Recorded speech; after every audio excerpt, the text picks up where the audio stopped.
एक समय की बात है।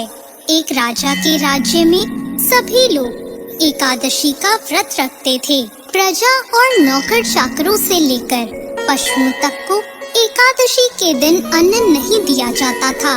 एक दिन किसी दूसरे राज्य से एक व्यक्ति राजा के पास आकर बोला, महाराज, कृपा करके मुझे नौकरी पर रख लें। तब राजा ने उसके सामने एक शर्त रखी कि ठीक है, रख लूंगा, लेकिन रोज तो तुम्हें खाने को सब कुछ मिलेगा, लेकिन एकादशी को अन्न का एक भी दाना नहीं मिलेगा। उस व्यक्ति ने उस समय हाँ कर ली। पर एकादशी के दिन जब उसे फलाहार का सामान दिया गया तो वह राजा के पास जाकर बोला, महाराज, इससे मेरा पेट नहीं भरेगा, मैं भूखा ही मर जाऊंगा, मुझे अन्न दे दो। राजा ने उसे शर्त की बात याद दिलाई, पर वह अन्न छोड़ने को राजी नहीं हुआ।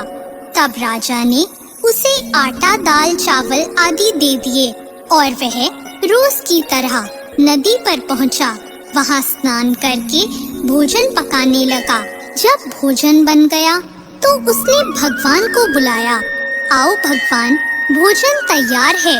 उसके बुलाने पर पीताम्बर धारण किए हुए भगवान चतुर्भुज रूप में उसके सामने आ गए और प्रेम से उसके साथ भोजन करने लगे। भोजन करने के बाद भगवान अंतर ध्यान हो गए और वह अपने काम पर चला गया। 15 दिन बाद अगली एकादशी को वह राजा से कहने लगा, महाराज, मुझे दुगना सामान दीजिए।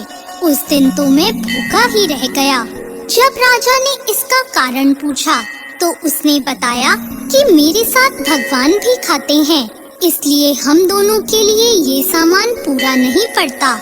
यह सुनकर राजा को बहुत आश्चर्य हुआ। वह बोला, मैं नहीं मान सकता कि भगवान तुम्हारे साथ खाते हैं। मैं तो इतना व्रत रखता हूँ, पूजा करता हूँ, पर भगवान ने मुझे कभी दर्शन नहीं दिए। राजा की बात सुनकर वह बोला, महाराज, यदि विश्वास न हो तो मेरे साथ चलकर देख लो। राजा एक पेड़ के पीछे छुपकर बैठ गया।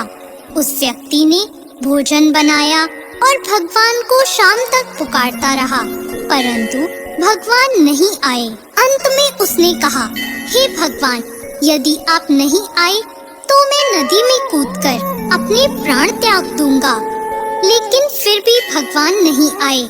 जब वह प्राण त्यागने के उद्देश्य से नदी की तरफ बढ़ा और प्राण त्यागने का उसका दृढ़ इरादा जानकर भगवान शीघ्र ही प्रकट हो गए और उन्होंने उसे रोक लिया और उसके साथ बैठकर भोजन करने लगे।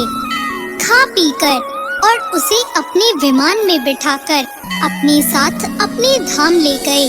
यह देखकर राजा ने सोचा कि व्रत उपवास से तब तक कोई फायदा नहीं होता जब तक हमारा मन शुद्ध ना हो। इससे राजा को ज्ञान मिला। वह भी सच्चे मन से व्रत और उपवास करने लगा और अंत में स्वर्ग को प्राप्त हुआ। तो दोस्तों, कैसी लगी आप